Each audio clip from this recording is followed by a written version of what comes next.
joni woni to non ko tawi o wawata argol wala argumannade argol ni gorko gonki feere no yaara so ma kon kon so tawi woni o ƴeññi arata ɓa haara so ari dewgal ngal tan moƴƴi aray no wawi to kalbuɗum hoore makko so tawi woni gorko wawata yaade o ɗumannaki argol on sayi noon kono ɓe yewti toon ha kono gorko ala jaɓude o lambini joni so tawi o ƴetti ko ɗaɓɓi buuɗi ɗon joni ɓe durni gorko on gorko ha gorko on o yoni si gorko on arani buuɗi ɗum woni ko ɓiyo gorko yahan par ce que so neddi gorko gorko jaɓat so jonnirima ɗum par ce que so wii ko ɗum ɗa gorko jaɓata kono so addiri ɗi noon joni o wii ɗo durni gorko on ɗumode ɗigi pacci ɗo hani koye ɗum i joni gorko haray yettinoɗaɗa ko khala'atuka bihi wala ndi so tawi woni ɗum ɗon mandan basi ɓe yewtiri o innima ko ɗum ɗa o jaɓatani mi inni o kasi joni wottore ngel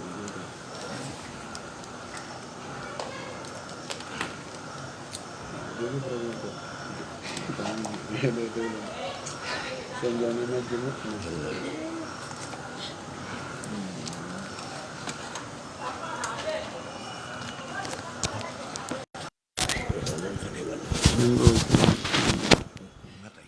Matay.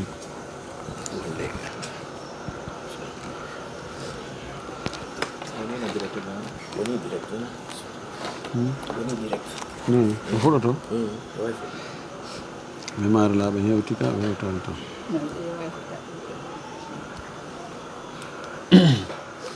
bismillahi rahmani irrahim alhamdulillahi rabbil alamin wa sallallahu wa sallama wa baraka ala nabiyihi al amin وعلى آله وصحبه ومن تبعهم بإحسان واستنى بسنتهم وسلك طريقهم إلى يوم الدين اللهم لا علم لنا إلا ما علمتنا إنك أنت العليم الحكيم اللهم علمنا ما ينفعنا وانفعنا بما علمتنا وزدنا علما اللهم اجعل علمنا حجة لنا لا حجة علينا رب اشرح لي صدري ويسر لي أمري واحلل عقدة من لساني يفقه قولي قال المؤلف رحمه الله الأصل العاشر موقف أهل السنة والجماعة من أهل البدع والأهواء ومن أصول عقيدة السلف الصالح أهل السنة والجماعة أنهم يبغضون أهل البدع والأهواء الذين أحدثوا في الدين ما ليس منه ولا يحبونهم ولا يصحبونه ولا يسمعون كلامهم ولا يجالسونهم ولا يجادلونهم في الدين ولا يناظرونهم ويرون صون آذانهم عن سماع أباطيلهم الضارة وبيان حالهم وشرهم وتحذير الأمة منهم وتنفير الناس عنهم فيه كلام ناقص أمر لازم عند أهل السنة والجماعة en yetti allahu subhanahu wa ta'ala tedduɗo mawnuɗo towuɗo seniɗo handuɗo yettede yen tori yo juulu en laaɗo meɗen muhammad sallllahu alayhi wa sallam o mo o nuli e meɗen saabu yurmede yo juule sahaba ɓen fof o juula e hoore kala jokkuɗo diina kaɓe jokkuno kan allah tawra kan dina jokkuɗen allahumma amin wallifiɗo on ɗo yo allahu yoɓmo ko moƴƴi o yoɓa en fof ko moƴƴi o himo soggande en lasiliji bindeje ahlu sunna wal jamaa ko ɓe fiɓi kon o addi ɗo lasili sappaɓo on mawqifu ahli sunnati wal jamaa min ahli l bidai wal ahwa'i darande yimɓe sunna yimɓe jama ɓen ko ɓe dari kon telen yimɓe bid'aji ɓen yimɓe mbeleɗe ɓen yimɓe jokkuɓe ko weli ɗum rewira allah no weliri ɗum noon sincoɓe piiji ka diina watta ka nder diina faamina ko diina rewira ɗum allah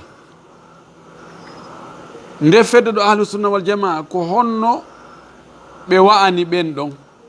ko honto ɓe daraniɓe ko honno ɓe yiiri ɓe ko honɗum woni relation on hakkude maɓɓe. Position ahlu sunna on e telen ɓeeɗo hande ɓen no ɗuuɗi neeɓi noon ko fuɗɗi yimɓe sincoɓe noone dewe ɗe nelaɗo andano fi mum fes, sahabaɓe andano fi mum few, moƴƴina ɗum kañum créa ɗum ɗon rewira ɗum Allah. Nde fedde ɗo ko honno ɓe jogori ɓen. Hande darsumen on ko ɗum ɗon woni e yewtude fi muɗum. O inni ɗo wa min usuli aqidati salafi sali ahli sunnati wal jamaa, no jeeya e lasliji e bindeje e piɓe finde ɓe moƴƴuɓe feƴƴunoɓe ɗum ko yimɓe sunna yimɓe jama ɓen,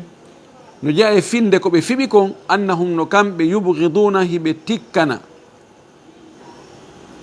ahalal bida'i yimɓe bid'aji ɓen, yimɓe jokkuɓe bid'aji ɓen, imma ko kamɓe sinci bid'aji ɗin ma ko woɓɓe goo sinci kono hiɓe jokki, wal ahwayi e mbeleɗe. ahlu sunna wal jamaa ɓe tikkanay ɓen hara ɓe monaniɓe, ɓe weltortaɓe fes. homɓe woni ahlul bida'i wal ahwa? alladina ɓen ahdathu sincuɓe fuɗɗuɓe fi dini ka dina ma laysa minhu ko alano ka dina fewnu nelaɗo, wona fewnu sahaba ɓen kadi. ɓeɗo wala yuhibbunahum, ahlu sunna wal jamaa ɓe yiɗata ɓen, wala yashabunahum, ɓe wondata e maɓɓe kadi, sahib ɓe tekodata e maɓɓe, ɓe tekidata e maɓɓe, ɓe wonata immode joɗode maɓɓe, wala yasmauna kalamahum, ɓe nanata ɓe heɗata ko haala ɓen few, wala yujalisunahum, ɓe joɗodata e maɓɓe, ɓe wadda maɓɓe grand place, wala yujadilunahum fi dini, wurin hay ɓe dukidata e maɓɓe ka dina, ɓe yeddodita e maɓɓe fi dina fes, wala yunadirunahum, ɓe watta débaji hakkude maɓɓe e ɓe, hakkude gonga e fenade fota débaji fota e waɗede e muɗum. ɓeɗo hiɓe tertiɓe tranquille, ɓe accitiɓe fes, ɓe ala yeddodirgol e maɓɓe poɗodira, ɓe ala e waggol débat wiɗodira e maɓɓe. O wi wa yarawna, hiɓe yi'a sawna adanihim, hiwgol renugol noppi maɓɓe ɗin kamɓe ahlu sunna wal jamaa, an sama'i abatilihim, gaay nanugol ɗi mereji ɓe addarati lorrayɗi. fi honɗum yewdata e goɗɗo yenno aboubacry e ley coñci, yenna oumar e ley coñci, yenna ousmane, yenna aicha, yenna hafsa. si fawno goɗɗo ɗo mi nani yewtere makko subhanallahi, tawi ani julɗo wawata heɗade nde yewtere, linto wiya aboubacry, omar, ousmane, muawiya, aicha, hafsa, linta ɓeɗo ha gayna inna ɓeɗo ko yimɓe yiite, asigga kanko tagi yiite nge, inna ɓeɗo koɓe heferɓe, yenna ɓe ley coñci, hara ko pullo fuuta ñamowo jaabere kadi no hulɓini. fi on ɗum yani ko wiyete waɗa débat hakkude chia e sunna, tomo waɗa ɗum ko waɗi konnguɗi ɓe wolta ɗin ɗi sunna e goɗɗo, sunna mo ka ɓernde. dan yimɓe gila ɓooyinoɓe moƴƴunoɓe ɓen ɓe jaɓatano kamɓe ɗum fes. kono wa bayanu halihim wa sharrihim wa tahdiru l ummati minhu wa tanfiru nnasi anhu amrun lasimu yajibu l qiyamu bihi. kono ɓangingol noon alhaali ɓe ɗi feddeji sincuɗi bidiaji, ɓangina yaltintinna alhaali maɓɓe on, yaltintinna boneji maɓɓe ɗin, feññina ɗum, rentina mofte ɗen e boneji maɓɓe ɗin,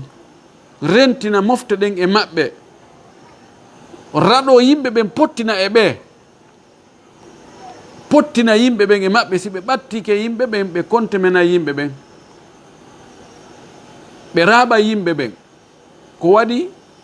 hiɓe jogii ɗenɗe welɗe fenandeji e qissaji moƴƴinaɗi ni tun ko welata yimɓe ɓen kon. hiɓe jogii kadi wonde balloyi ko ɓe reppira yimɓe ɓen gam be yimɓe ɓen ɓe andine ko homɓe woni chiya ko homɓe woni ɗi feddeji majjuɗi ɗi ɓe yimɓe bid'aji rentina yimɓe ɓen e maɓɓe e to ha yimɓe potti waɗa distance molnaɗo hakkude yimɓe e maɓɓe ɗum ɗo ko hunde waɗɗinde karamakoɓe sunna ahlu sunna wal jamaa saabu honɗum hino ɗo daliji ɗin qala nabiyu sallllahu alayhi wa sallam nulaɗo allah on maaki ma min nabiyin ala wo e annabijo wo annabijo ma annabajo wo annabajo ba'athahu llahu mo allah immini neli fi ummatin e mofte qabli ko adimi ala annabajo hay goto mo allah imminno e mofte ko adimi illa kana lahu min ummatihi sina laato e nder mofte makko ɗen kanko on annabajo hawariyuna walloɓe jinganoɓe tambotoɓe mbatulaɓe bakotoɓe wa ashabu e wondiɓɓe ya'khuduna bi sunnatihi hiɓe ƴetta sunna makko on ɓe jogo wa yaqtaduna bi amri hiɓe ñentina fiyake makko on o wi annabaɓe ɓen fof feƴƴunoɓe ɓen koni kala annabajo mo allah immini e mofte o suɓanaymo toon e nder ɓen yimɓe ɓe o neli e mum woɓɓe goo wona darotoɓe wallitomo jinganamo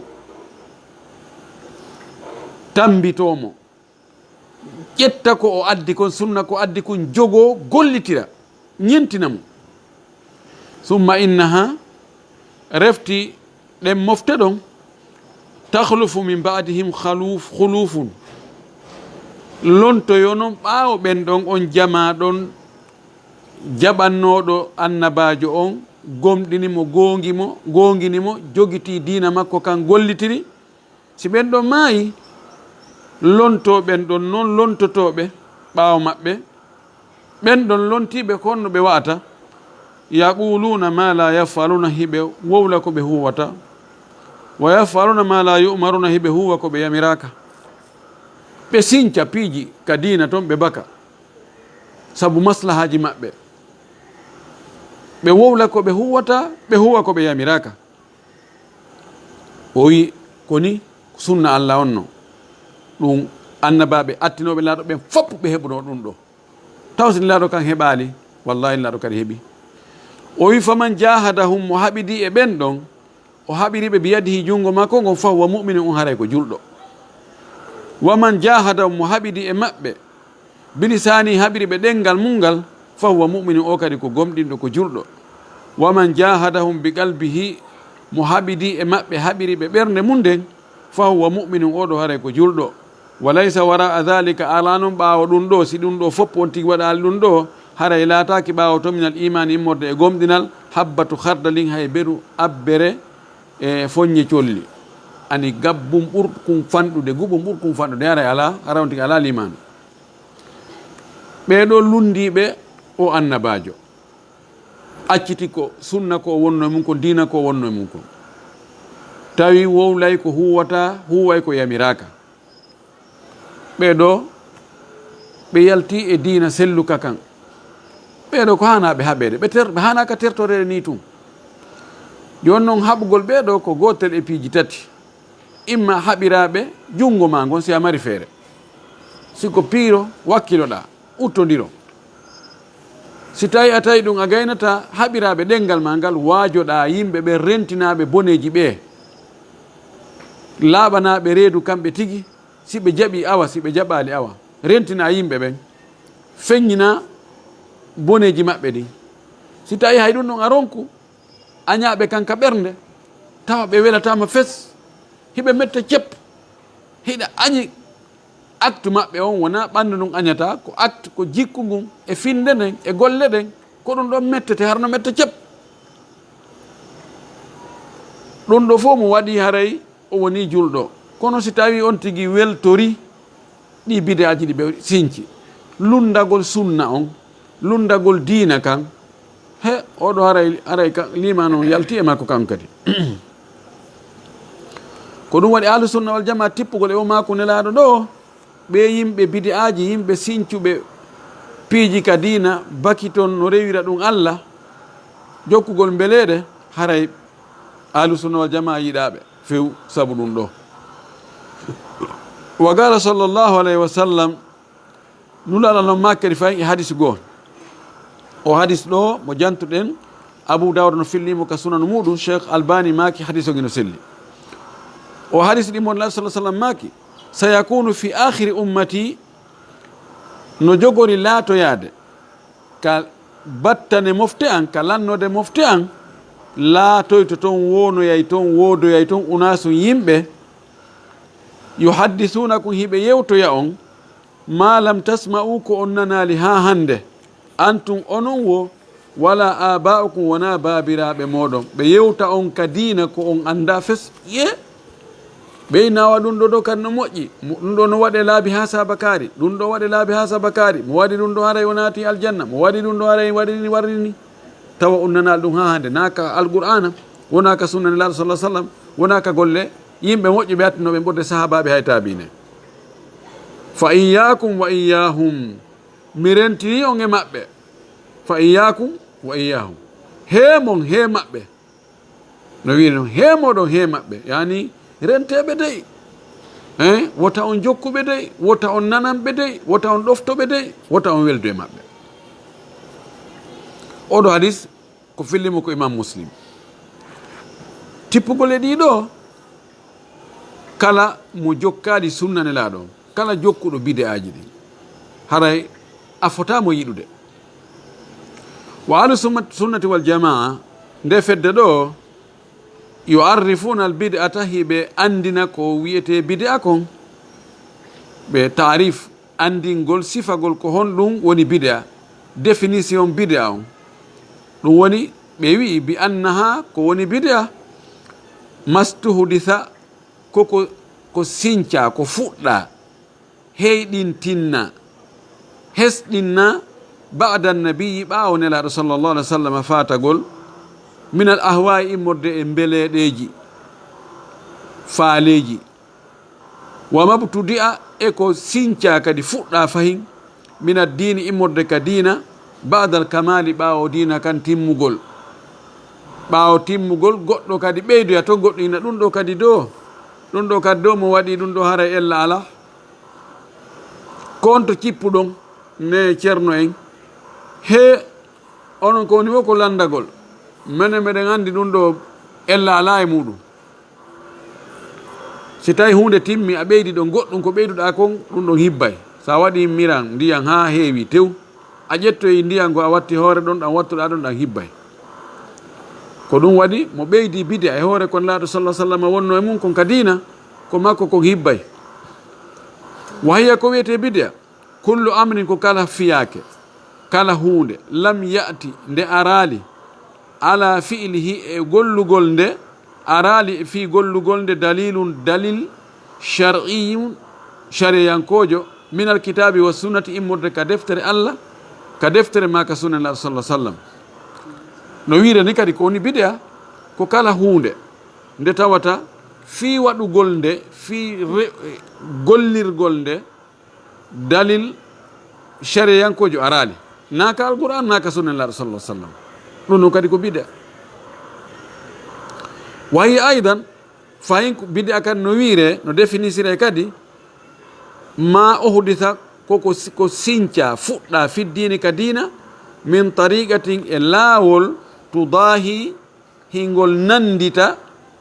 hingol wa'intinna ashari'ata ñembintinna sharia on tawa ko ngol waɗira ngol nandintinna e sharia on be gasdi ta'abbudi ko fandare maccinɗinnarangol ngol Allah wa taqarrubi e ɓattagol ilallahi ta'ala faade Allah towɗo on bi mana ko laawol sincangol nandintinnagol e sharia ko honnugol sincira ko fanda ɗon ko rewirgol ɗum Allah ɓattora ɗum Allah tawa noon nelaɗo kañum waɗano sahabaɓe waɗano yimɓe moƴƴuɓe heeduɓe ɗon waɗano walisa ko saabu ɗum ɗo fal bid'atu bid'a on tugabilu sunnata haray no fewtodiri e sunna yani hino ni sunna hino ni bid'a kanji ɗiɗi koɓɓodiray saabu sunna ko hunde nde sharia on waɗi fi yo yimɓe ɓe rewir ɗum Allah ɓattora ɗum Allah. joni noon ɗum ɗa koko sinca nandintinna e sharia on wayna wasi tawi ko sharia on ni. wi gayra anna sunnata si wona tun sunna on kañum hudan ko peewal, wal bid'atu bid'a on kañum dalalum ko majjere ko ɗum sendiɗi. kono ɗi fof majji ani ko muwasi ko fof ko rewir ɗum Allah, ko ɗaɓɓir ɗum ɓattagol Allah, kono ɗa ko peewal ko ka feewi ɗon ko ka ɗaɓɓa ɗon fokkitira, ɗa noon ko majjere kaka burure fokkita, ko unoyagol ka seere ko ɗum sendiɗi. hiɗi hawti sengogo hiɗi serti, hiɗi hawti wonɓe wadde bidaji ɓen hiɓe wiide ko hiɓe rewde Allah ɓe ɓattorde Allah, wonde hara ɓe wakkili e muɗum ha hiɓe finance jawle bus ɓe ƴetta tanji juutuɗi, wonɗo e wadde sunna on kadi no rewde Allah. kono oɗa ko e hoore wonɗo jokkuɗo sunna on ko e hoore peewal ɓay ko ɗon nelaɗo rewno feƴƴi, sahabaɓe rewi ɗon kadi feƴƴi, yimɓe moƴƴuɓe taabina e taabinen kadi rewi ɗon moƴƴi rewi ɗon feƴƴi, ko ɗon kanko o jokki. ɗa noon koko sinca ko boppol. nam wal bid'atu bid'a on inde ahli sunnati wal jamaa, ka ahli sunna wal jamaa gol ɗo sincaɗo muharramatun ko harmina ɗum, wa dalalatun ko majjere bi jamii anwa'iha dendanagal noneji bid'a on ɗi fof, dendanagal noneji bid'a on ɗi fof majji ka ahli sunna wal jamaa ko harmuɗum ko majjere kadi. walakinna tahrima kono harmu gongol yatafawatu no ɓurda no daɗodira bi hasabi nawiyatil bid'ati embere none bid'a on. no wawita oɗa harmugol oɗo bid'a ko 80%, oɗa harmugol mogol ko 30%. e misal wahiya bid'aji ɗi no nawani ko noneji ɗiɗi. ara nun ɗum naw'un shirkun wa kufrun surahun, none shirkujo keferagal laaɓugal fof, surah koko laaɓi ko yaltiti pes tawa ɗo mimaki ala e muɗum, jiɓi liɓi ala e muɗum. o addi misal muɗum ani bid'a mo tawata ko keferagal laaɓugal pos ko shirku kadi, kattawafi bil quburi taqarruban li ashabiha, wano wangagol taaro qaburuji ɗin fi ɓattagol wonɓe ton ɓen, surraɓe ton ɓen, fiyo surraɓe ton ɓen weltan on tigi, fi teddingol ɓe, fi mawningol ɓe. taaro qaburu on hara no yankini, no nuɗɗini, no uggini. wa taqdimi dhaba'ih, e ardingol kirse, adda ko hirsete, nayi ma geloɗi ma dammi ma gerto ma dooɓe ma dooku ma wannuduri laha, e fodangol ɗi takkangol ɗi. awa mi ƴetti annuye mina ɓay ga'i tati ka gaburu ceerno kaari ma oustaz kaari ma waliyu kaari, mi hirsoyay ɗon fiyo ɓe weltanolam. wa du'ai ashabi ha e noddugol yimɓe ɗin kaburuji. ara ha hewta inna ceerno kaari, oustaz kaari, waliyu kaari, docteur kaari, wallan hunde kaari, mi ari. wal istighathati bihim, e faabinorgol ɓe, ɗaɓɓiraɓe yoɓe faabo ɗum, yoɓe dandu ɗum. wa gayri ay ko wona mum, ɗum ɗo ko keferagal, ko shirku, ko yaltina ɗum dina few. no wawi goɗɗo na onon yon ɗuuɗi haala on to yiɗon ɗum, mene min anda ɗum fes. mi wiya mene meɗen andi ɗum, min yii ɗum, min yii ɗum ra'yal ayn, yirugol gite, arowo ha hewta qabru, waalo watta juɗɗen ka ɓaawa. inna wa ceerno kaari mi ari, mi rewa mi rewta, mi ari ha mi hewti faabolam, wallam, tina ɗum mi halkike mi ɗaɓɓi hunde kaari ha mi ronku heɓude jawdi wallan okkoran mi nawni mi ronku mi heɓali cellal mi ɗaɓɓi lekki ha mi ronki mi torikema cellal hara no fiɓi kadi no felliti finde muɗum sikki saaki fes wonde on ɗon waali ɗo ka gaɓurɗo mo woni e noddude on no wawi wadde ɗum no wawi mo sellinde no wawi mo okkorde jawdi no wawi mo dandude no wawi okkorde mo laamu no wawi ko ronki on fof on ɗon no wawi mo warande wallahi no woodi julɓe wiɓe ko julɓe waɗayɓe ɗum subhanallah hal yashukku ahadun bi anna hadha kufr no waɗi sikkitoɗo ɗum no woni no wuggorte yaare makka ni hajjugol ɗaɓɓa yo allah yaafo ɗum ɗaɓɓa yo allah malnu ɗum no woodi wuggotoɓe yaha noon e kaburuji woɓɓe ka surra tawa fayde no teddini ɓen ɗon ɓuri ko yahoɓe makka ɓen teddini makka e madina no woodi subhanallahi julɓe ɓen ɓe heeɓi duɗɗande molnade e cenɗo goo ɗon ɗo woni noone arano on e bide aji ɗin naw un noone goo maasiyatun ko goopi ko yeddugol allah munafiyatun ko riwodirɗum kadi li kamali tawhidi e timmugol gotanka ko allah ngun kono ɗum ɗon wona keferagal laaɓugal wona shirku jano on kono ko bid'a defay wonɗo e wadde ɗum on bakkatu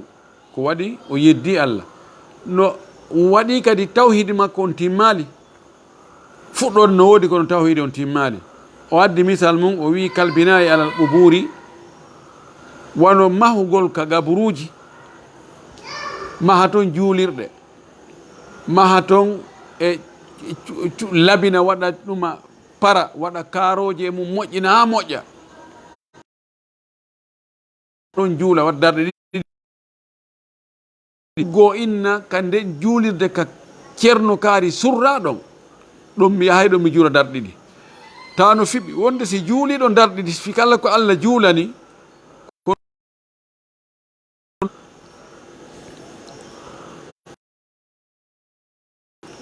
mi yahi nokku goo si tawi ko ya yahu ɗon tawa ko ya juulu ɓaawa gaburon direct gaburon wona ka qibla ma no waɗana ɗon nokku ɗon on ko behara ko sabu moƴƴo sina ɗum welata fi mi yahi mi darugol to mi anndi mi juultaka juuli toon fes kono ɓay on tigi nani no wowle tanan tun ko wowlete ko wona e fillagol allah wallima ya hewti yaw ha yiya walaysa ra'in kaman samia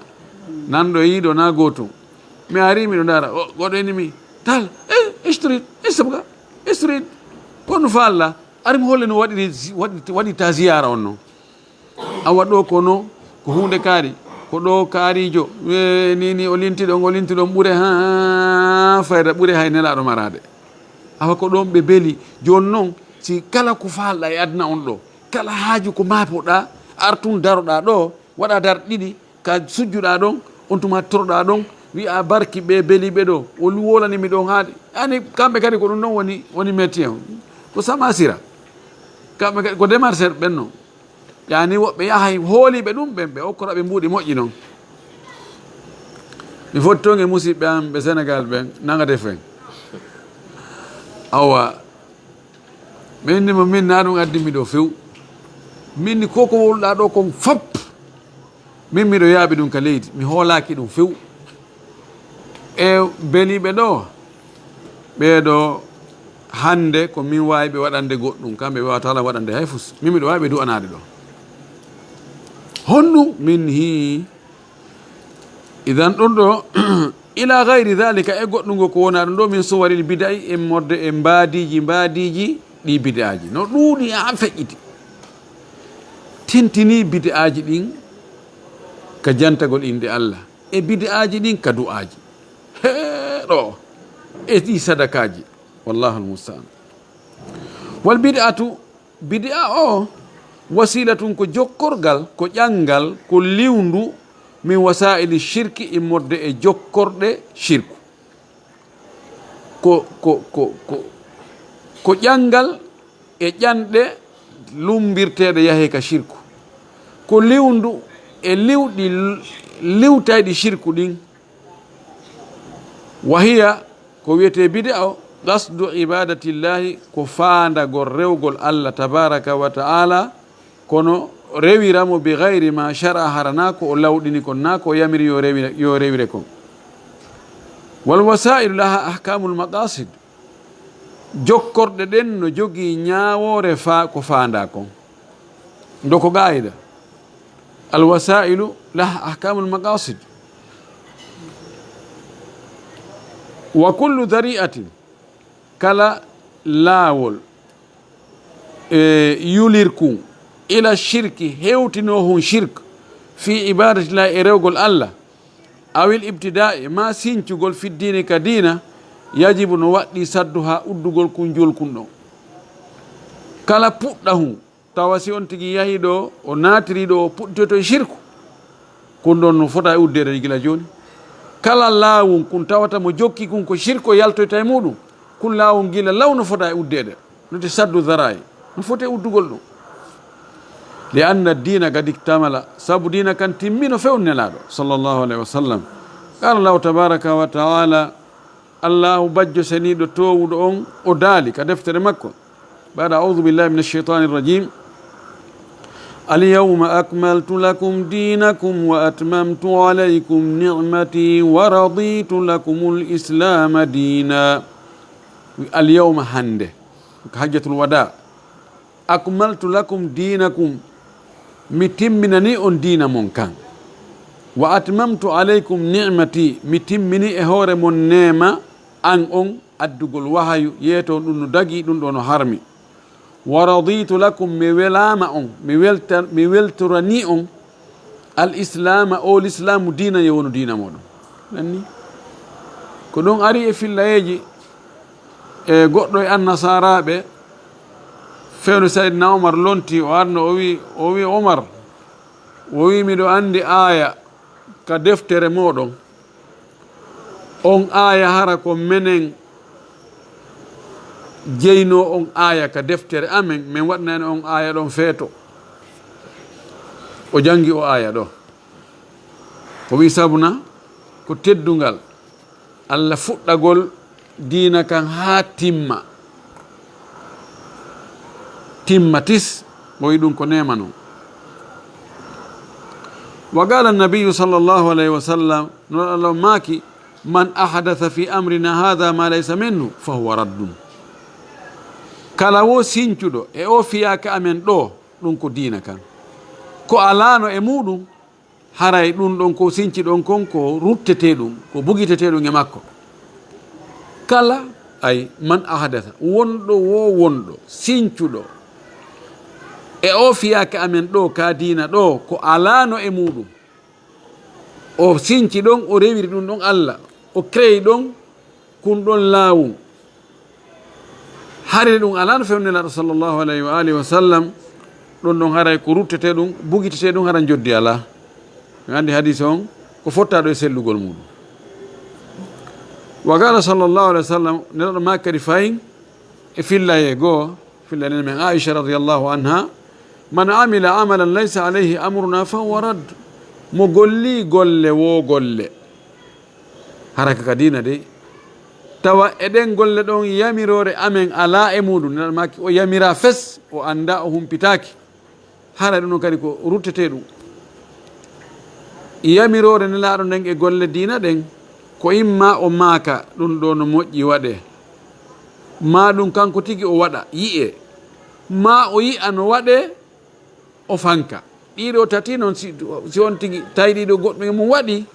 haray woni sunna sa gollitiri ɗum ɗon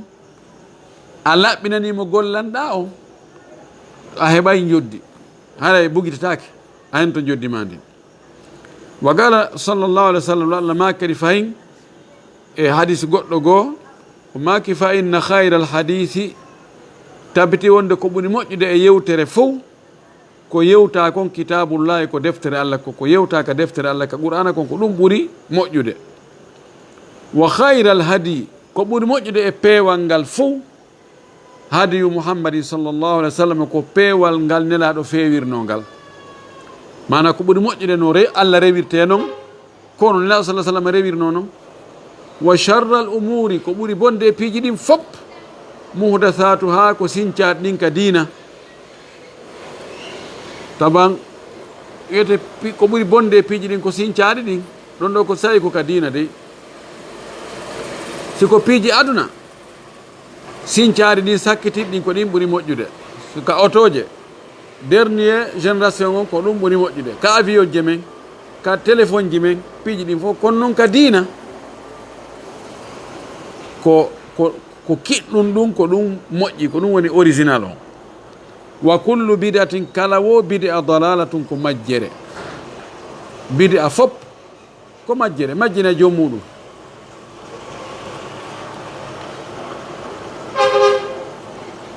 e ka sharhuley gahi mo wi bid'a attiɗo yaltude on ko bid'a sendidirgol hakkude julde nden e zakka wi'ugol wonde zakka ko nelaɗo jonteno ko impôt nun joni noon ɓaylaɗo fatike joni ala ɗum ɗon hato jinaka e jonnede hande kadi on faamu ɗon woɓɓe ko noon faamuno ɓawla sa sallam fatike woɓɓe wino minen hande kadi min itta zakka koy kono ko Aboubakry lonti woɓɓe nono minen min juulay min hooray min hajjay min janggay Qur'an no fof miɗen jaaɓi kono noon zakka o woye ɗum ɗon ko nelaɗo Mouhammad tun jonneteno ɓay noon o fatike hande kadi no lanni no montama ko bide ano oɗo bide atti yaltutude kono Aboubacry daraniɓe darande tawi ɗum ɗon koyo mulu o muli ɗum ɗon few ɓawa ɗum feƴƴi Saydna Omar lontike woɓɓe kadi memmini toon bidi a hoye kono ɗen anndi Omar kanko bidi a ɗum o tola e hoore nden kisan ɓawa Ousmane lonti kadi bidi a none go atti yaltude ɗum ko dartagol lamɓe ɓe yalta e laamu ngun fewi amin oɗo nalanɗo am halu yadi ta'a hawariji yaltuge ɗoftare fes woɓɓe go murti few ɓe woni e moɓugol yimɓe noon contre Ousmane sakkitorde nden ka lannoy toon ko ɓe wargol mo on tumati noon bidaji yaltiti noon e cenɗen fof jahmiya yaltiti shi'a rafida yaltiti hawariji yaltiti e murji a yaltiti gadariya yaltiti jabriya yaltiti ila akhiri woni ɗuuɗi noon hande kadi wallahu lmustaan wa ahlu sunnati wal jamaati nde fedde ɗo la yarona ɓe yi'ali kamɓe ɓe yi'ata annal bid'ata wonde bid'a on ala martabatin wahidatin ko martaba goto woni no fo no fota bal accu hiya bid'aji mutafawita tun ko ɓurodirɗi fi hukmi ha ka ñawore majji wa takhtalifu hiɗi luutodira ihtilafan kasiran luutodirgol ɗuɗugol baduha yoga e bid'aji ɗin yukhriju min al millati yukhriju min ad-dini yaltinayi joom bid'a on ka nder dina fes bugo mo yaasi on babafal ngal wa baduha yoga e bid'aji ɗin bi mathabati kaba'iri dhunubi ko embere bakkatuji jani ɗi yani ko daraja bakkatuji jani kono yaltinta joom mum ka nder dina wa baduha yoga e bid'aji ɗin yu'addu min as-saghairi ko ɗi kontete ko ka bakkatuji to sooki walakin kono kullu haɗi fof majji tashtari ko hiɗi kafi fi wasfi dalalati ka sifago wonde ko ɗi majjinayɗi siforgol majjere ɗi fof hiɗi nato jani ɗin wo hakkudeji ɗi wo to sooki ɗin wo fal bid'atu al kulliyatu bid'a hunnuɗo on inda hon ka ɓeeɗo ahlu sunna wal jamaa yani bid'a jano moɓuɗo fof laysat kal bid'ati juz'iyati nanda e bid'a tawa ko e cenkun woniri bid'a tawde hunde ɗo fof kande fuɗɗaka nde hatti ko nde bid'a e tawata hi sengo go ton no yamira kono cenkunɗa ɗon ko bid'a ɗin ɗo ɗiɗi naaɗi gotum ka ahlu sunna wal jamaa ko ɓe wawi eɓɓugol wal murakkabatu laysat kal basitati bid'a moɓidiraɗo e piiji ɗa pi ɗum ɗo ƴette hino bid'a ɗo ƴette kadi ɗi composé ɗi moɓidire fof wona jowere wotere. ɗum ɗon e bid'a basita bid'a tawa ko piihu gotum bid'a an woni e muɗum ɗon kadi kamɓe kadi wona gotum. wonde bid'a murakkaba no wawi wonde hara happugol ñallal ngal hari happanoka happa ñallal happa nokkure happa adaduji tawa ɗiɗo fof na ko yamira yani woni bid'a murakkaba. basita ko hunde wotere en imma happugol adadu inna joni waɗen ɗo astahfirullah laabi 33 ko bid'a basita. wal haqiqiyatu bid'a gonga tigi tigijo on laysat kal idafiyati o wa'a o laataki wano wattaɗo. al bid'a al haqiqiya mana tawa pure et simple bid'a on fop ko hunde fuɗɗade de na ani no wodi bid'a idafiya tawa no mari lasli kono ɓeyditama toon imma attaqyid bil zaman wigol ko fewno ɗo tun ɗum watte aw attaqyid bil makani ma ɗum wattaki sina nokku kaari aw attaqyid bil adad ma ko be laabi ha saba kaari ɗon ɓeyta bida idafiya ɗiɗo no ɗuuɗi ha kono tawa hi ka lasli no yamira kono no waɗa itlaq toon no wiya toon waɗi fadkurullah dhikran kathiran jante inde Allah jantagol ɗuɗugol ɗo waɗama amru mutlaq sa aroy an tun a moƴƴinani hoorema ayni joni ɗum ɗo ko wirdete ɗum laabi ha sabakari tawi ya akhi an ko wiɗa ɗon laabi ha sabakari si goɗɗo goo wi ganin ɗum ma tonin ɗum a wiya ko honno wiyatama an aladal wigol ko laabi 33 si oɗo wi kañum ko 55 on foti no a goɗɗo kadi ina ko 25 na goɗɗo ina ko 100 andi ara woni pagayi ko ɗum waɗi happugol ngol ko nelaɗo waɗo sharia on tun happata. si tawi o happali o wi tun yen janto illa ko ɗuuɗi jokku jantoɗa ha ka ronkuɗa wa ko ɗum waɗi joni bid'a idafiya joni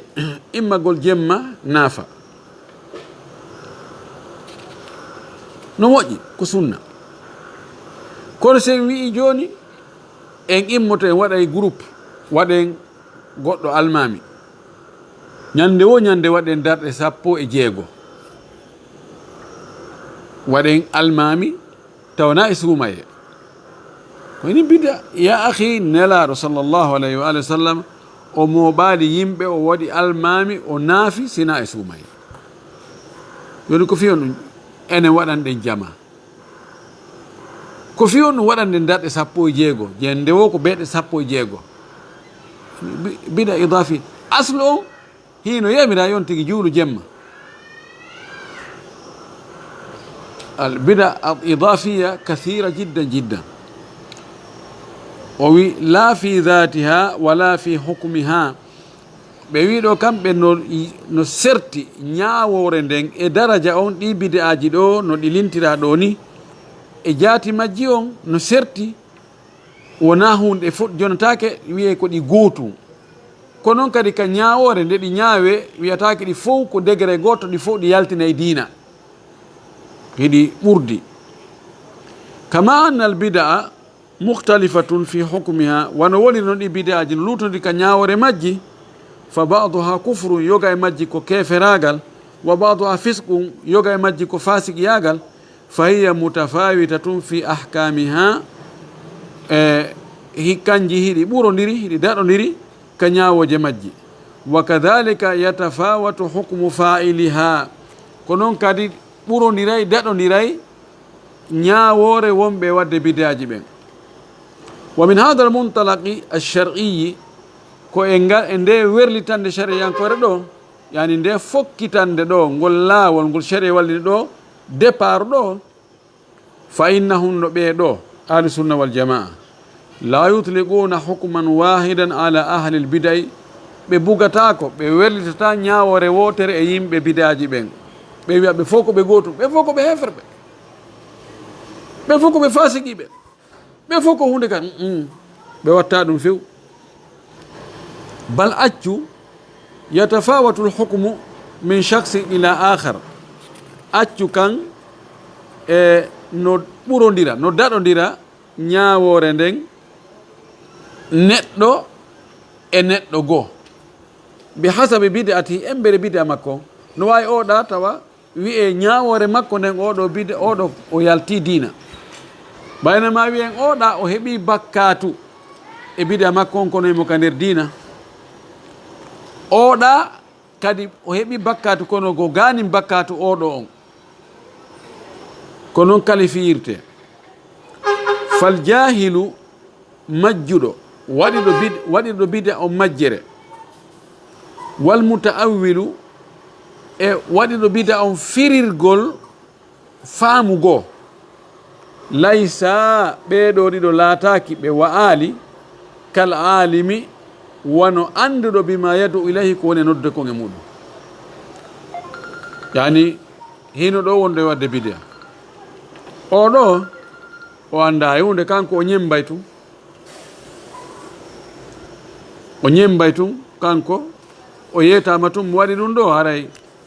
ko tongi mo natugal janna ko mayde emo ngati ɗo. e hinoɗa goɗɗo go wonɗo wadde bid'a, kanko ko dalil on woni o famali, kanko o yiitum wonde awa fadhkurullah dhikran kathiran, jante inde Allah ko ɗuuɗi, o inni awa joni waɗe ɗum ɗo laabi ha sabakari, ɗum ɗo kadi laabi ha sabakari, o inne a waɗi bid'a, kono alqur'ana no wi o lifirɗo jantagol inde Allah.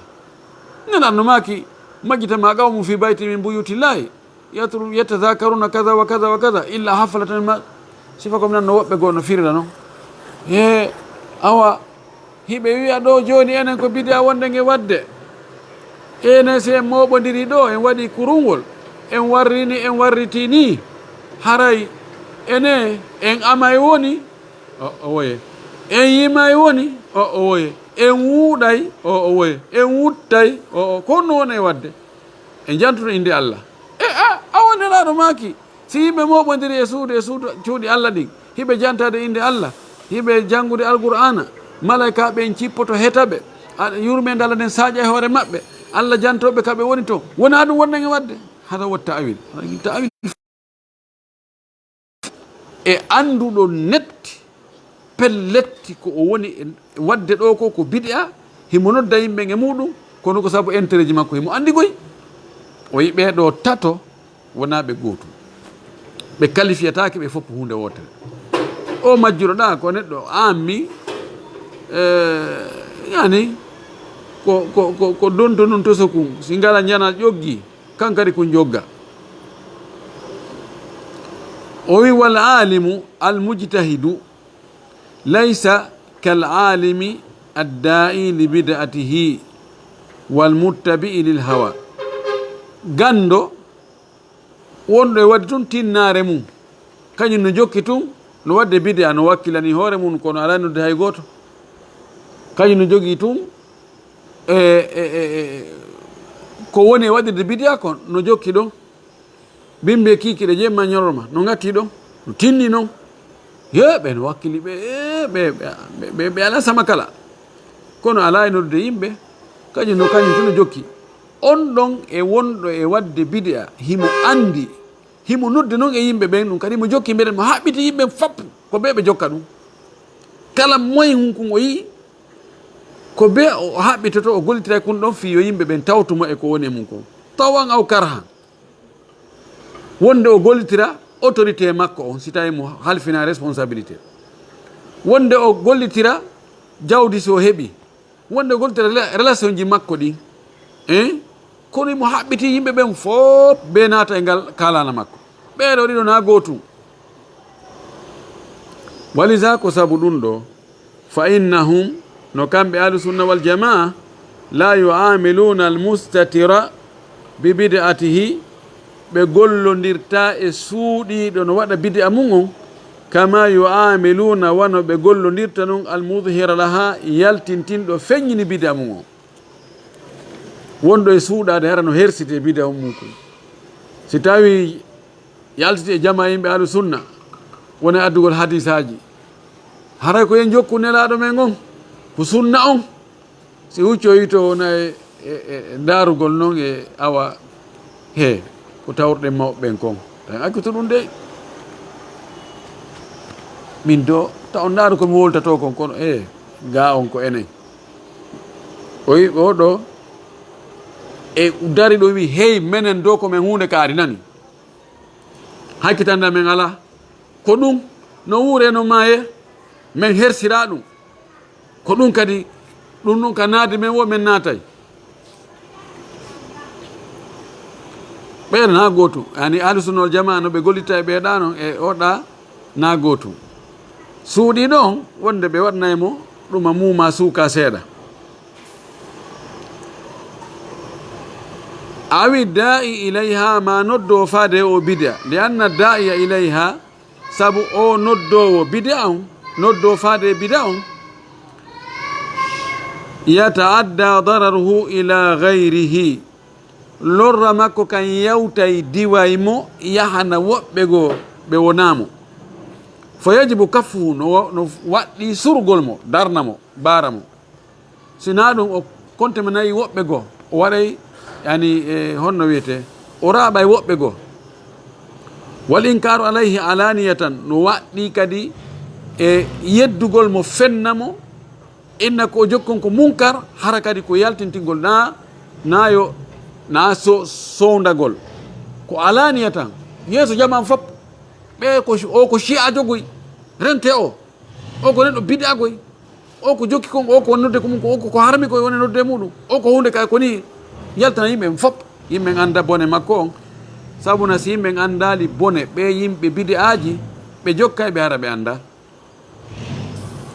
wala tabga lahu ghibatun heddanta ko mo ño'ugol na ño'ugol mo dey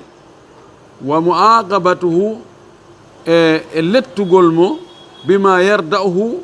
kono wawamo ruttude wawamo yagginde an dhalika ga e noddugol e ɗi boneji rada'ahu rad'u huwa zajru tawa gufaymo e yagginaymo yo noddu e ɗi bidaji fa hadi uqubatun lahu ɗum ɗo ko lette makko hatta yantahiya an bid'ati ha o acca o haɗito e waggol bida makko o li annahu sabu kanko adhara al munkarati o feññini añiniɗi ɗin haɗaɗi ɗin fasta haqqal uqubata o jojjidi o foddi e lette bone on fanni on tino suuɗimo himo e jang kono so yaltintinni bone on ɗo haray o fotaka e accitede hande kadi fahum kamɓe ahlusunna wal jamaa yagifuna hiɓe daro ma kullin wondude e kala goto e ɓeeɗo mawqifan darorde yahtalifu hinde luutodiri anil akhari ga e darorde ɓe darodi e darani oɗa ahlusunna wal jama no wirɗani ɓeeɗo mo be e catégorie muɗum a taway no ɓe wa'ani oɗa non wona no ɓe wa'ani oɗa darugol tiiɗugol danger maɓɓe on wa ahlusunnati wal jamaa nde fedde ɗo ahlusunna wal jamaa yarhamuna ammata ahlil bida'i wa muqallidi hiɓe yurme dendanagal yimɓe bida ɓen hooreɓe ɓen wa muqallidihin e ñentinoɓe ɓen kadi jokkuɓe e jokkaɓe fof hara ɓe yurmaɓe hiɓe anani ɓe mapaniɓe taw si ɓe luttay e ɗum taw si mayde tawda e ɓe ɗi bidaji haray ɓe yurmaɓe woni ko hooreɓe ɓen woni ko ñemboɓe ɓen wa yaduna lahum bil hidayati hiɓe du'anoɓe kadi yo Allah fewnuɓe wa yarjuna lahum ittiba as-sunnati wal huda hiɓe jortanoɓe jokkugol sunna jokka peewal wa yubayyinuna lahum dhalika hatta yatubu hiɓe ɓanginanaɓe ɗum kadi ha ɓe tuuba fiyo ɓe tuubu ahlusunna wal jamaa si ɓey goɗɗo waɗa bidia ma no ñentina waɗo bidia ɓe haykatamo ni tun haray hiɓe mapanimo hiɓe ananimo hiɓe toranomo Allah yo Allah fewnumo naada mo ka sunna hiɓe jorto ɗum kadi wa yahkumuna alayhim bidahiri hiɓe ñaawa e hoore ɓe yimɓe bida ñaawa ko feeñi kon ɓay ko suuɗi kon ko Allah tun andi ɓe wiyata oɗo o neɗɗo bida oɗo Allah yafatako mo oɗo luttoyay ka yiite ɓe watta ɗum de wa yakiluna sarairahum ila llahi taala hiɓe halfina gundoji ɓeɗo yimɓe bida ɓen ka Allah subahana taala wakala yakilu hiɓe ɗum ɗo ɓe jonnita Allah ko Allah andi de fi maɓɓe komi feeñani men koɓe woni wadde ɗo koko bida nelaɗo gerdano ni kono Allah yafatako ɓe ɗum ɗon koye juuɗe Allah woni ida kanat bid'atuhum gayru mukaffira kono noon ko si tawi bida on tigui on na yaltina on mo dina de tawi ko bida wano chia yagal e khawarij e ko wawi tan ɗum ɗon ɓe woolay ko laaɓi pos alamatu ahlil bidai wal ahwa'i mandeji yimɓe bida yimɓe jokkuɓe beleɗe ko honno andirte ɓeɗo ko yimɓe bida ni goyi wali ahlil bidai wal ahwa'i alamatu ɓe yimɓe bid'aji yimɓe beleɗe no mari mandeji ko ɓe andirte tadharu alayhim ɗin mandeji no yaltita e maɓɓe wa yurafuna biha hiɓe andire saabu ɗin mandeji wa gadi akhbara allahu annum fi kitabihi gonɗi allahu subahanahu wa taala humpiti fi ɓeɗo ka deftere makko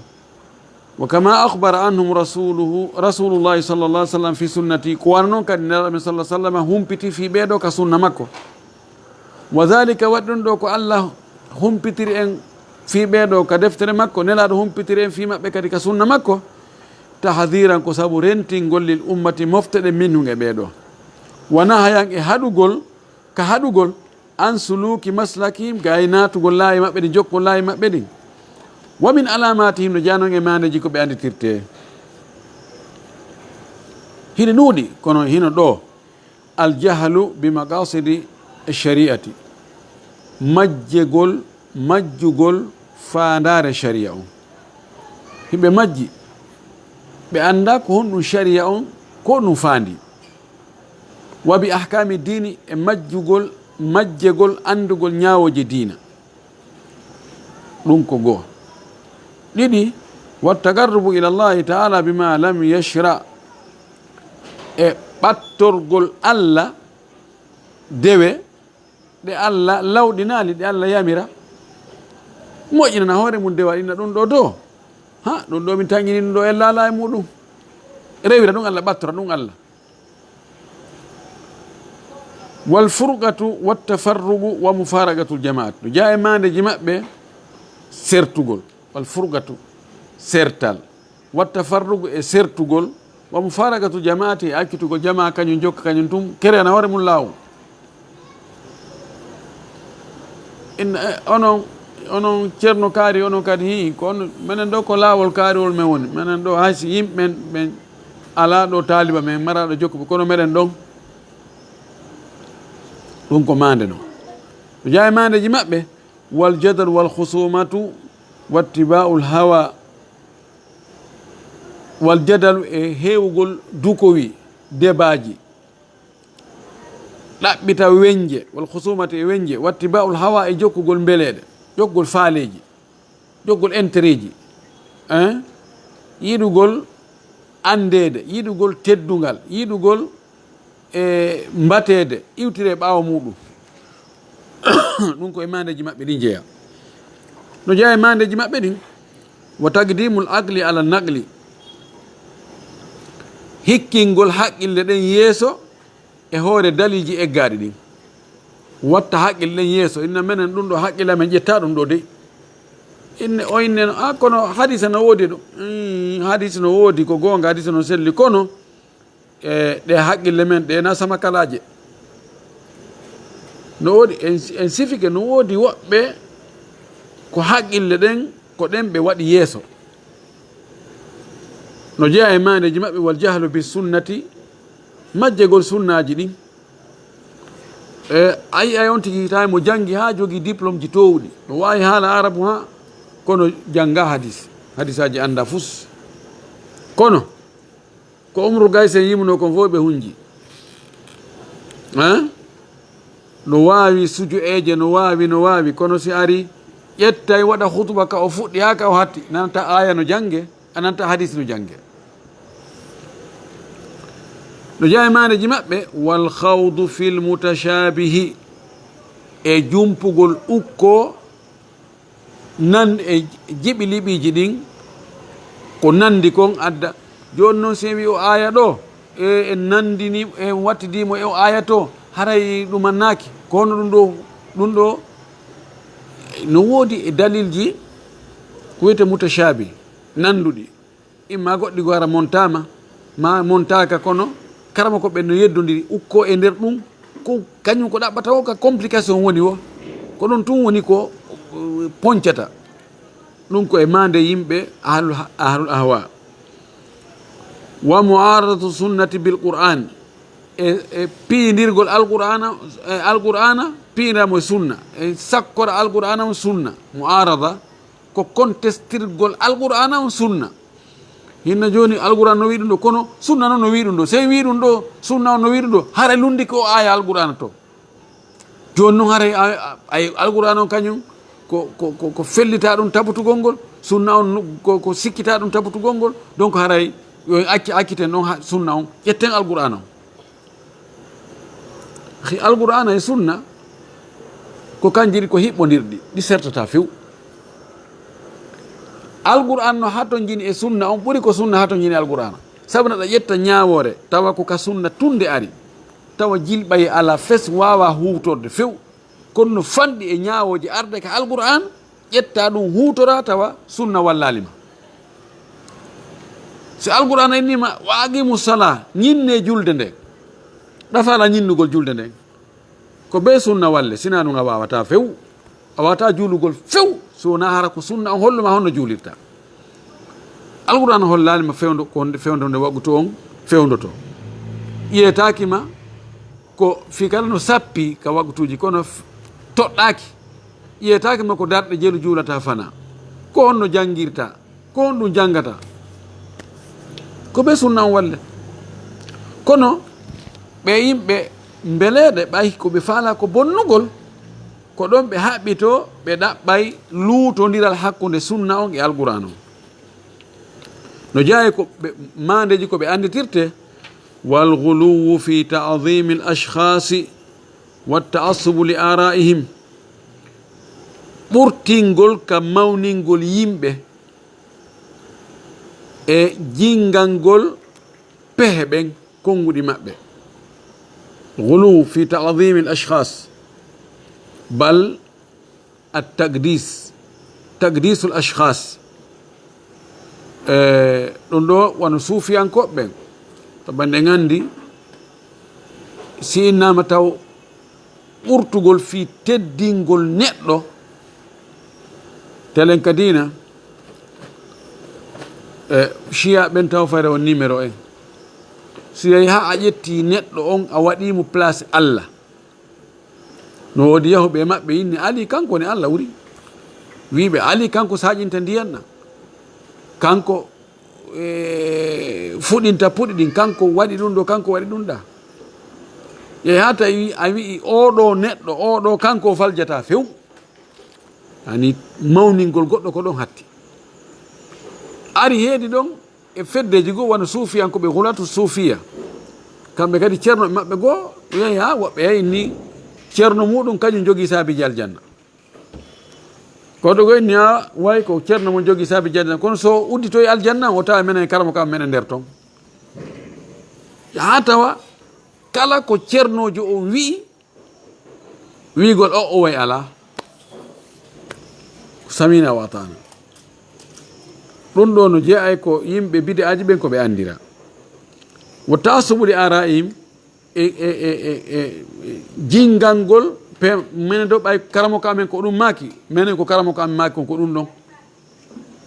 hay sa addanimo dalil ka alqur'ana e ka sunna sino lundi konngol karamo ko makko ene ɗaɓɓu ka nawra andi ko ɗum wanno ibnu hasme ha o sorti e madhabu imam malik ko tawde jokkunoɓe madhabu imam malik ɓen tawi woɓɓe maɓɓe on e zamanu makko on no woɓɓe no darani konguɗi madhabu on darani konguɗi imam malik ɗi hay si tawi faljere no nder ton o adda e hadis o yayna an kono noon imam malik na ɗum wiya imam malik ko wi kono lunduɗi no oyna yaahi mi inna manilaɗo maki inna min imam malik maki imam malik no teddi kono ko so tawi hewtali hakkude luutude hakkude konngol makko konngol lunaɗo ɗum ɗo ɗi feddeji no jeeya ko ɓe andira ahlusunna wal jamaa ko ɓe teddimma ko ɓe teddimma konngol ma ngol si ari luutodirgol e aya alqur'an ko aya alqur'an on ɓe ƴettata si konngol ma ngol feere ma nden ari luutodirgol e hadis ko hadis on ɓe suuɓi konngol ma ngol ɓe bugototo ɓeynuma yo Allah yaafuma wal guluwu fil ibadati no jeeya ko ɓe andirte kadi feƴƴintinnugol ka dewe hoora woɓɓe yani hooray raajibi hoora sabbodu suumaye hoora suumaye hoora sappo juldano balɗe temedere yaaki nelaɗo waɗali ɗum no kadi ko bid'a wakkilo immo fayda juula jemman fop ma jooɗo wirdo jemman fop wirdoɗo laabi hunde laabi guluuji joyi feƴƴintinna no jeeya ko ɓe andirte woɓɓe maɓɓe watta shabbuhu bil kuffari e nandintinnagol e heferɓe ɓen wa itlaqul alqabi ala ahli sunnati e bugagol jammoje bonɗe e hoore ahli sunna wal jamaa o jeeya ko ɓe andira andirte yimɓe feddeji majjuri ɗin wownugol yani jammugol ahli sunna wal jamaa jammoje bonɗe inna ɓe inna joni halu jumud ani yimɓe fendiɓe kañum miijitata ko anda ya jumuduɗa a nusus halu jumud ɓe ma halu yani wolaɓe tun haalaji mettuɗi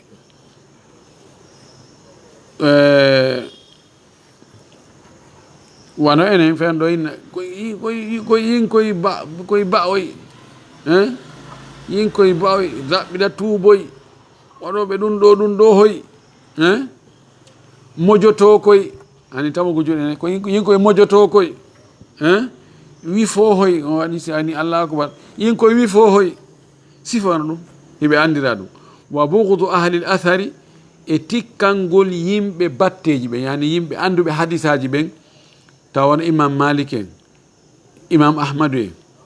e soufianu thawri en soufiane ibn uyayna en e waɓe no ɓen wayi ɗum ɗo ko feddeji ɗiya hara monaniɓe moƴƴi noon wa muadatuhum e añugol ɓe ngol li hamalati akhbari nabi sallah sallam wonande rondiɓe habaruji larabi sallah sallam yani rondiɓe hunjiɓe hadisaji ɓen wal istighfafu bihim e foyguintinnugol fi maɓɓe ko hadisa to no hunji hadise kono hay famata wa takfiru mukhalifihim woɓɓe maɓɓe heeforɗinne lundiɓe ɓe ɓen ɓe gay dallin ko alde dalli on taban defte won defte chia ɓen ɗon kala nawasib enen fof ko nawasib ɓe innata en yani ko darnannoɓe ayɓe ali ɓen fof ko en kuffar ko en heferɓe ko en fof ɓeyno ko en awladu zina ko ɗum ka defte maɓɓe ɗum ka kafiru maɓɓe wa sti'anatuhum e wallitorgol ɓe ala ahlil haqqi e hoore yimɓe gonga ɓen wallitoraɓe fi tampingoɓe toñugol ɓe bil wulati lamɓe ɓen wassalatin e hooreɓe ɓen wa gayrihim e konama hiɓe andira ɓe yimɓe beleɗe ɓattagol laamu ngu waɗa lamɓe ɓen loyru fi ko focca yimɓe sunna ɓen neeɓi ɓe mbatoto ɓe bako ɗon ɓay kamɓe ɓe ama hay fus imma ɓe waɗana ɓe a karama ko yagal ma ɓe waɗana ɓe du'a uji ma ɓe waɗana ɓe ɗum ɗo ha ɓe sikka awa ko kamɓe ɓen ɗon woni yiɓɓe maɓɓe ɓen ɓe wurta ɓe noon e ahli sunna wal jama ɓenna ko ko ɓe woni rebel ɓe ɓen ko ɓe woni opposant ɓe ɓen ko ɓe woni ɗum ɗo gila neeɓi noon ɗum yimɓe andira ɗum wa ahlu sunnati wal jamaati nde fedde ɗo yarono hiɓe yiya anna usula al bidai hamsun lasiliji bidaji ɗin ko ɗi joyi mana feddeji jani ɗin ka yimɓe bida ko feddeji joyi arrawafidu ko rafidayankoɓe chia ɓen goo wal khawariju e yaltanoɓe e fewndu ali yalti contre ali ha woni fedde kamɓe ɓe jogi finde maɓɓe nden feerere wal jahamiyatu e ɓe jahamiyankoɓe woni tati wal qadariyatu e ɓeeɗo qadariyankoɓe ɗum ko yedduɓe koddoriye ɓaɓe yeddi koddoriye fi yo mettuɓe ɓe yedda yimɓe koddoriye kono ko yimɓe ɓe jaɓa koddoriye few wal murji'atu e nennuɓe ɓen wiɓe wonde si neɗɗo woni a woni julɗo fi a waɗi bakkat ɗum nafus la yadurru ma al imani dambun ani fi tonti woni julɗo ay wonton julɗo alhamdulillahi dina kaka ɓernde gasi nafus fi a waɗi bakkat nayunde ɗiɗo jowi woni daƴƴe ɗen summa tasha'aba refti noon saltini calɗi tasha'aba woni yaltiti yani calɗi min kulli firgatin e kala fedde e ɗi feddeji ɗo yalti e mum toon noon firaqum kasiratum feddeji boy sen ƴetti chia ɓen a tawa ɓe jogii feddeji ɓurɗi noogay hatta stakmalu ha ɓe timmini sintayni wa sabiina firgatan ha ɓe timmini feddeji 172 kama akhbara bidhalika annabiyu sallllahu alih wa sallam nunula ala allah humpitiri en noon o maaki sa taftarigu hadihi l umma ila 73 firqa kulluha fi nnar illa wahida o wi ɗe mofte an ɗo ɗe senditoto ɗe waɗa pecce 73 ɗe foppiɗe ka yiite sina fedde wotere mana 72 naata yiite haysi luttoyta kono naata juuɗo seeɗa wa li ahli sunnati wal jamaa juhudu mahmudatun fi raddi ala ahli albidai wal ahwai yimɓe sunna ɓen yimɓe jama ɓen no jogii wakkilare hanande yettede jarne fi ruttugol ɓe yimɓe bida'aji yimɓe jokkuɓe mbeleɗe ɓe jogii ɓe ruttiɓe imma ka windugol ma ka feññingol e yewtereji maɓɓe sensibilisugol yimɓe ɓen wa haythu kanu da'iman lahum bil mirsad kala wo ka ɓeɗo woni ɓe yimɓe bid'aji kaɓe woni haray ahlu sunna wal jamaa no habbiɓe wa haythu kanu kala ka ɓe wawi wonde da'iman ko duumi kon lahum wonande ɓeeɗa bil mirsadi ɓe habbiɓe ɓe sakki ɓe habbi ɓe pircani ɓe wa agwaluhum konnguɗi maɓɓe ɗin fi ahlil biday e ɓe yimɓe bid'aji kasiratum no ɗuuɗi jidda moƴƴi noon ko ɓe wowli kon fi rentingol yimɓe bid'aji ɓen e ɓangingol danger maɓɓe on no ɗuuɗi nadkuru minha ma tayassara o wi jantoɗen e ɗi konnguɗi ɓeɗo ko newi ber ko newi kon qala al-imam ahmadu ibnu sinani al-qattan oɗo almamijo o maaki rahimahullah o maaki laysa fi dunya mubtadi'un ala ka adna ɗo sincuɗo waɗi bid'a illa wa huwa yubghidu ahla alhadithi so wona tawa on ɗon kanko emo tikkana yimɓe hadisaji ɓen ka o wino to yubghiduna ahla al athar hiɓe tikkani yimɓe batteji ɓen haray ɓe o wi ala ɗo neɗɗo bid'a ka hoore leydi ɗo sina hara monani yimɓe sunna ɓen fa ida btada arrajulu nuzi'at halawatu lhadithi min qalbihi si neɗɗo o waɗi bid'a o sinci bid'a o golliri bid'a o watta ɗum si wona ɗoofe ɓore itte mbelenduru hadis ka ɓernde makko ko ɓaɗi hadisaji ɗin ɗi wata yarude bid'a ji ɗin pise hadisaji no rentini bid'a ko ɗum on tigui naata ka bid'a tun hande kadi hadisaji ɗi mettitamo yimɓe hadisaji ɗi mettitamo ko waɗi ko ñaari e ndowru ko yiite e ndiyan hiɓɓodirta few wa qala l'imam abou hatim alhandari razi oɗo karamakojo maki rahimahullah alamatu ahli lbidai o wi mande yimɓe bid'aji ɓen alwaqi'atu ko yanugol fi ahli athar e yimɓe batteji ɓen waqi'a ko yanugol e maɓɓe wola ɓe haalaji mettuɗi tukka ɓe yenna ɓe sabota ɓe hayfina fi maɓɓe ɗum ko mande maɓɓe kamɓe yimɓe bidi aji ɓen pallat woni imam ahmadou en ko ɓen woni jaa yimɓe ahlul athar tawa ɓe wolaɓe ko metti ɓinna hawɗa e mujassima hawɗa e ɗum ɗo e ɗum ɗo e ɗum ɗo o wi wa alamatu zanadiqa mande zindigiyankoɓe yaltuɓe ka dina ɓen ɓen ɗon mande kon ɗum ɓe anditirte tasmiyatuhum ahlal athari hashawiyatan ko ɓe innugol yimɓe batteji ɓen ko yimɓe hashawiyankoɓe hashu yani ko yimɓe moɓoɓe tun ani hashu ko ƴettugol piiji ukka wona joni saku ƴetta piiji ɓuyu loowa nder ton ɓe yimɓe hashawiya ko loowuɓe yani ɓe loowi hadisaji e maɓɓe kono ɓe famata yuriduna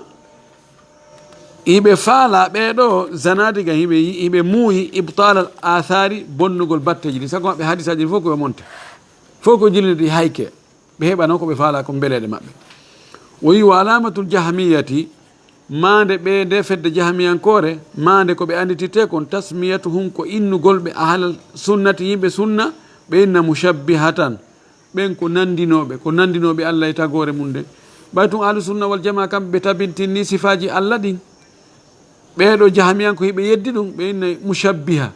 ko nandinoɓe ɓen noon hakkude allah e tagore makko nden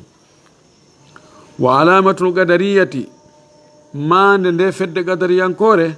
tasmiyatuhum ahlal sunnati mujibiratan mande koɓe anditirte kon ko innugol ɓe ahlu sunna ɓe inna ɓeɗo ko dooluɓe mujibira ko dooloɓe ɓen yani wiɓe neɗɗo on ko doolaɗo ndi gadariya ɓeni kamɓe neɗɗo waɗanta hoore mum golle mum ɗen few allah ukkitaki ton fes ko neɗɗo muyanta hoore mum waɗa ko faala ahlu sunna wal jama inni o woye koye nder koddori allah neɗɗo woni yaade ɓeyni awa o waɗi neɗɗo on ko doolaɗo neɗɗo wawata waɗande hoore mum hewde ɓeyna ko ƴettuɓe wonde neɗɗo ko doolaɗo on ni ɓena ɓe mujibira jabriya wa alamatul murji'ati ma nde fedde murji'ankore ɗo tasmiyatuhum ko innugol ɓe ahla sunnati yimɓe sunna ɓen ɓe inna mukhalifatan wa nuqsaniya ɓe inna o mukhalifa ko lundiɓe fedde lundinde nden wa nuqsaniya ko ɗuytiɓe yani nde wonno kamɓe murjiya hiɓe inni o neɗɗo sa wi a julɗo lanni ko a julɗo 100% ala wigol julɗo seeɗa ko julɗo kono liman makko no ɗuyti liman no ɗuyto no ɓeydo ɓeyni joni ko yani ko ɗuytiyankoɓe mana joni kamɓe ɓay ahlu sunna wal jama no inni iman no ɗuyto ɓeyni wala ko yimɓe ko jokkuɓe fi ɗuytagol ngol kontuɓe neɗɗo liman makko no ɗuyto andi kamɓe inni liman ɗuytata ko few a wi ka julɗo a gomɗini lanni fi a waɗi bakkat ɗo ha hontode liman ma on ko 100% kamɓe marat liman sena 100%. wa alamatu rafida mande ɓe shi'aɓe rafida yankoɓe ɗo koɓe anditirte tasmiyatuhum ko innugol ɓe ɓe innugol ahla sunnati yimɓe suna ɓena ɓe nasibatan yani ko nasaba ko darnugol ngaygu ko présentugol ngaygu ɓenni wo ko ɓe ayɓe ali ko noon ɓeynata ɓe ko nawasib ma nasiba o wi wala yalhagu ahla sunnati illa smu wahidu o wi hewtata ko yimɓe sunna ɓe sina inde wotere ɓe wawata wonde kamɓe ko mushabbiha ko mujibira ko nasiba ko ɗum ɗo e ɗum ɗo ko inde wotere wa yastahil an tajma'ahum hadhihi l asma'u wawa wonde abadan nde ɗe inde ɗo fopp ɓe tawa ɓe heɓe jogui ɗe inde ɗo fof ko waɗi a taway ɗumɗa no buɓɓodire ɗumɗa nanata ɗumɗa ko way tumo be no wodi ko faala o wallahu lmustaan wa qala al imam ahmad ibn hanbali rahimahullah imam ahmad o maaki ذكروا لابن قتيلة بمكة أصحاب الحديث بجانتني أودو ابن قتيلة مكة بجانتي دون في يم حديث فقال وي كان ابن قتيلة o wi ashabul hadis qawmu suu'i, wo yimɓe hadis ɓen ko yimɓe bonki, yimɓe bonɓe. Eyi yimɓe bide aji ɓen ɓe falaka yimɓe hadis ɓe few. o wi ɓaawo ɗum waɗi faqama ahmadu bnu hambalin,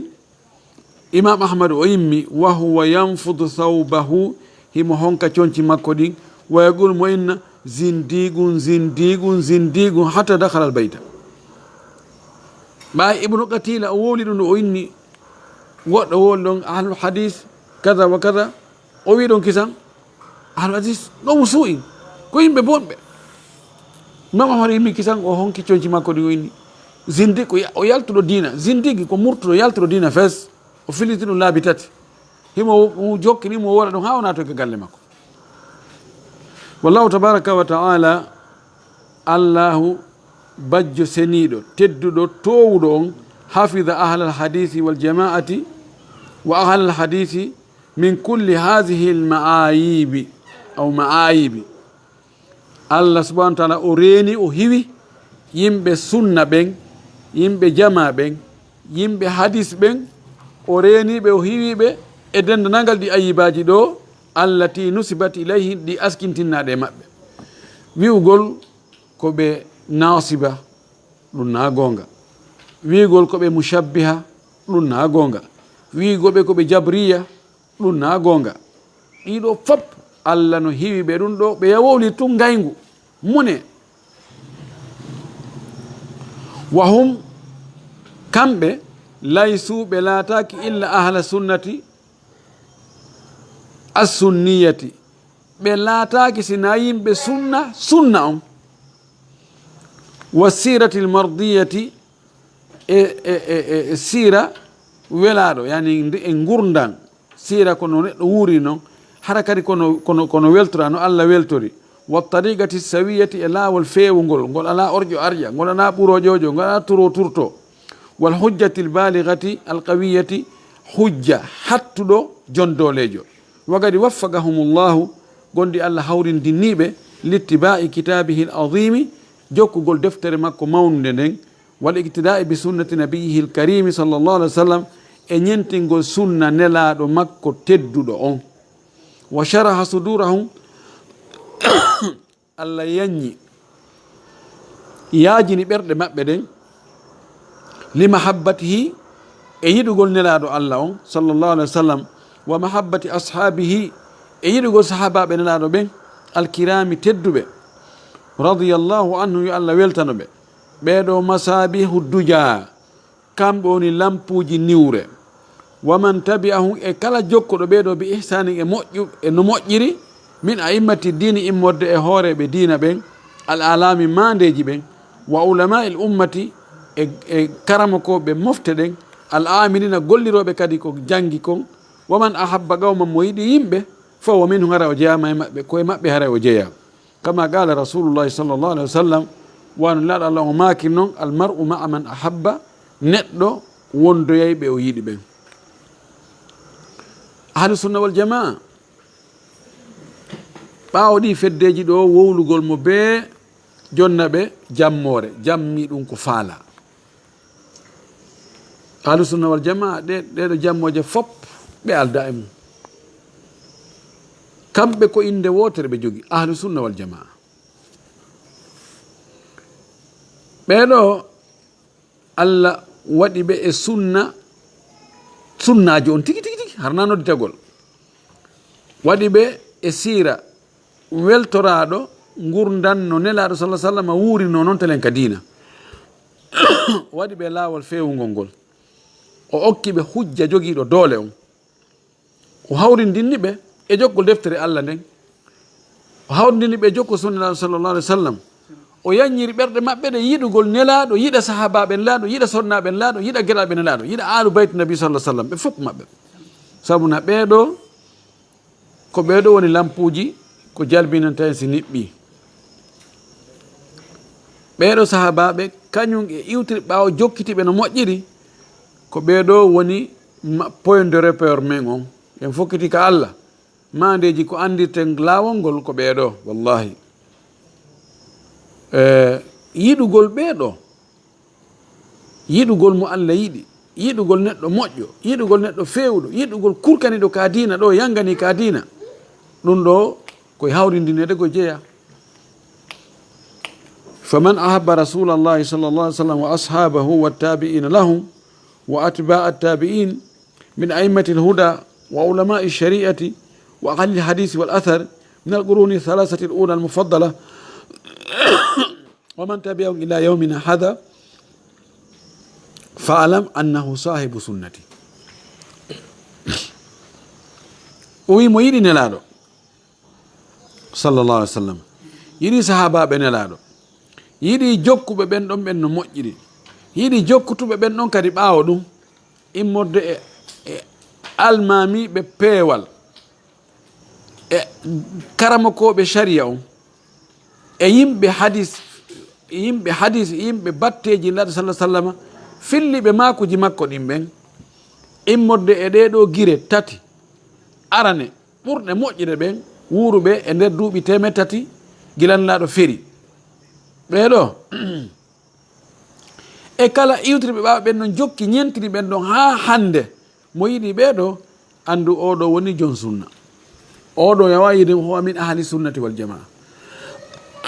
sabu on ɗum, sabu mo yiɗi yimɓe hara o jeeyama e maɓɓe, ko ɗum waɗi enen en wiyay koye ahlu sunnati wal jamaa, yen wawi wide koye salaf e oɗo maana ɗen wawi wiide ko en salaf. ɓay hiɓe salaf yimɓe attiɓe moƴƴuɓe ɓen hiɓe wela en, wallahi hiɗen yiiɗiɓe, hiɗen ñentindeɓe, kadi hiɗen wattude batteji maɓɓe ɗin, en jokki laawol ngol ɓe rewno e mum ngol, yen jokki e ngol ɗon yen yahude. ko ɗum waɗi haray no wawi ka wiyen enen ko en salaf salih, mani ko attiba'u salaf, ɗen wawi wiide koye ahlu sunnati wal jamaa. Allah waɗu en e ɗum, yo Allah tabintin en e ɗum, o wurna en e ɗum ha o ƴetta en e ɗum, yo Allah faami e dina kam faamu selluɗo, askan kadi gollitirgo jaɓanen ko golluɗen kon. wa akhiru da'wana an alhamdulillahi rabbil alamin wa sallallahu wa sallam wa baraka ala nabiyyihi al amin.